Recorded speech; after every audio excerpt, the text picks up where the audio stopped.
सेवा मंडल के सम्मानित विद्वान साथियों को जय श्री राम। आज का एक छोटा सा शीर्षक है, पाप का बाप कौन। पाप का बाप कौन। एक ब्राह्मण का लड़का काशी से विद्या पढ़ के आया, तो उसके पिताजी मिल जाते हैं उसको, तो कहते हैं भाई क्या पढ़ के आया है। उन्होंने मैं सारे वेद शास्त्र पढ़ के आया हूँ। तो उन्होंने बताओ पाप का बाप कौन है। उन्होंने ये तो मेरे को नहीं पता, ये तो मेरे को नहीं पता। उन्होंने जाओ पहले इस बात का पता करके आओ।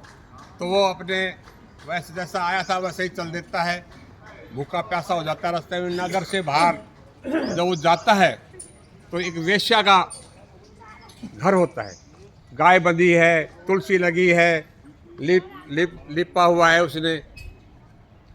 तो जाके पानी मांगता है। उसने देखा अच्छा घर है, वैष्णव घर होगा, तो पानी मांगता है। तो फिर उस पानी पीकर पूछता है कि किस जाति का ये घर है। तो वो कहने मैं तो एक नगर की वेश्या। तो वो फिर पानी उल्टे करता है कि भाई कैसे न कैसे पानी सारा निकल जाए। फिर वेश्या कहने लगी इन्होंने ऐसे पानी निकालने से कुछ नहीं होगा, अब तो तेरे को नहाना पड़ेगा।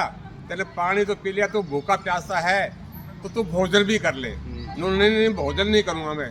उन्होंने कुछ नहीं, मैं आपको सोने की 10 अशफी दूंगी, तो आप 10 अशफी ले लो और भोजन कर लो, फिर दोनों का पाप एक दफ़ा ही काट आना नदी में जा करके।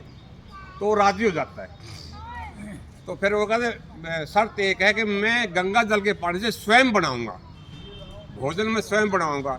जो स्वयं बनाने लगा तो आके वेश्या कहने लगी कि भाई मेरे को बड़ा दुख हो रहा है कि आप भोजन बना रहे हो, मैं आपको 10 अशफियाँ और दूंगी सोने, अगर आप ये कह दो कि भाई आप मेरा भोजन बना दो। तो वो मान गया। हाँ, वो मान गया इस बात को। फिर जैसे भोजन तैयार हो गया, तो भोजन जैसे खाने लगा, तो फिर वो वैसा फिर आई, कहने लगी कि मेरे हाथ से आप खाना खा लो, तो मैं आपको 10 अशफियाँ और दूंगी सोने की। तो ब्राह्मण लड़के ने सोचा कि ये तो सबसे बढ़िया है, 10 वो होगी, 10 वो होगी, ये 10 30 हो गई, 30 हो गई। तो जैसे वो कहता हाँ मेरे को खिला दो, वो खाना गिलास तोड़ के उसको खिलाने लगती है ना, गिलास तो खिलाया नहीं, उसने एक थप्पड़ मारा मुंह के ऊपर। उन्होंने क्यों मारा, उन्होंने क्यों मारा, उन्होंने जो लोभ है ये है पाप का बाप। आप तो एक भी नहीं कर रहे थे, अब आपके मन में इतना लोभ आ गया कि अब खाना भी आप खिला दो। इसलिए पाप का जो बाप होता है वो लोभ होता है। अरे वाह जी, लोभ नहीं करना। चौहान साहब आपने तो हमारी आंखें खोल दी। जय श्री राम। जय श्री राम।